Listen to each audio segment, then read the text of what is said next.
Yeah, we'll go ahead and get started. I'll give you the injury list. The following players will not practice: Damian Harris, Quintin Morris, and Ed Oliver. Ed Oliver's dealing with a toe. Quintin Morris has the ankle, and then Damian is in the concussion protocol and dealing with a neck coming off of Sunday night's game. And then the following players will practice: Josh Allen. We'll see how he does today, dealing with his shoulder. Kaiir Elam re-aggravated an ankle that flared up or that started in camp.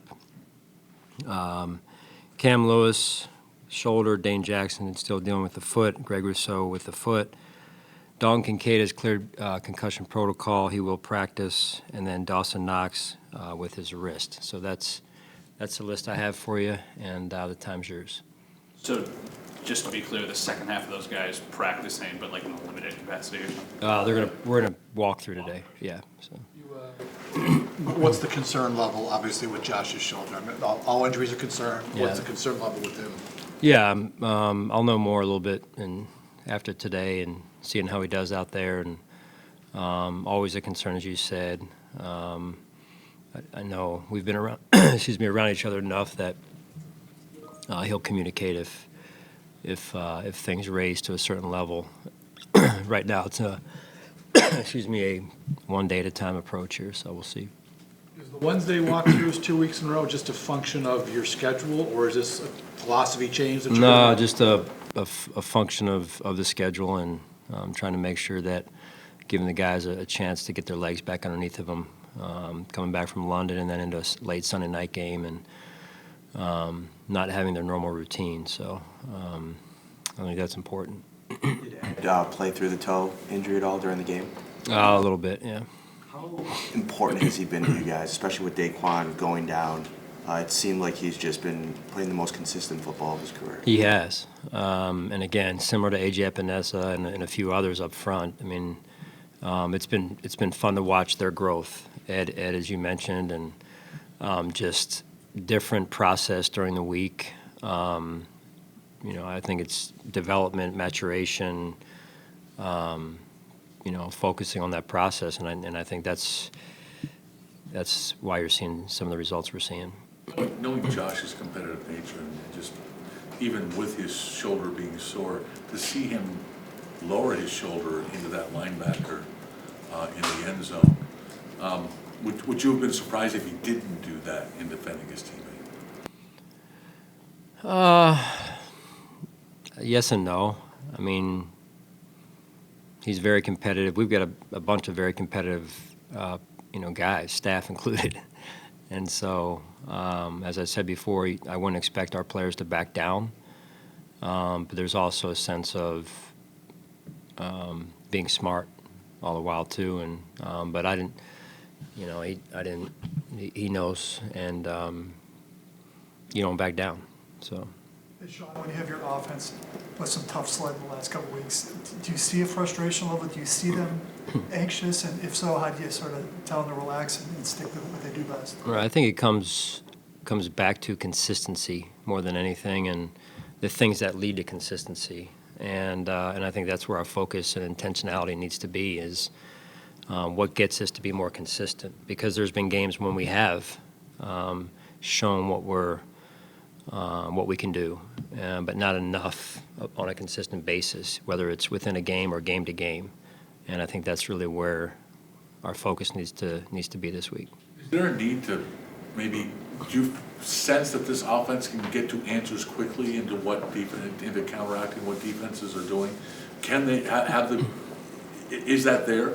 Can they get to answers quickly? Well, I think that's part of coaching, is being able to adjust within a game. And I've mentioned this before, that coming up with a game plan is one step, but it's just one step. The second piece of that is adjusting through the game, and as the game declares somewhere early, you've got to be able to adjust. And I think we've shown that at times, but it's an ongoing, again, part of us, growing through the season as well here. Has Damian been back in the building? Are there still positive steps with his coming out of the hospital and things like that? I'm not going to go into great detail on that, and with respect to his situation, out of respect for him, he's just taking it one day at a time right now. Sean, based on the film, can you see Dorian Williams learning? I mean, as soon as one week of action to starting and preparing a full week to play this past week, do you see him learning and improving? I do. He's like I've said before, mentioned to you, Chris. He is all about football and very serious in his approach. There's so much he doesn't know just based on experience alone, like it would be for any of us if we were out there. And so that'll come through reps.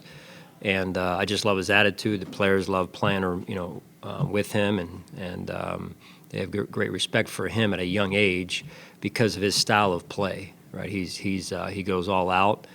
He's physical, and again, like I mentioned, he's very serious about his job. Hey, Sean, Deontay Hardy was a guy you invested in a 2-year deal.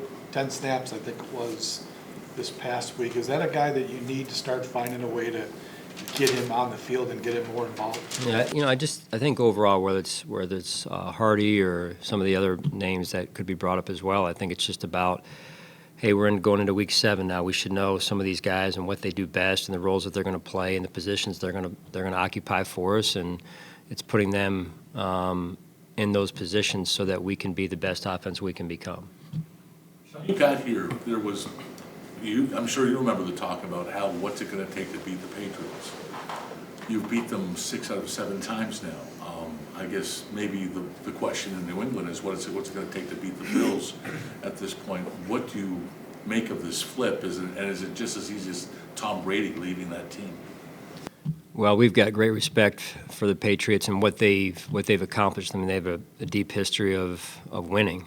And that's not easy to do in this league, and so really our focus is on this week's game and not what's happened in the past or what's going to happen in the future. But our focus and sole focus needs to be on this week's game.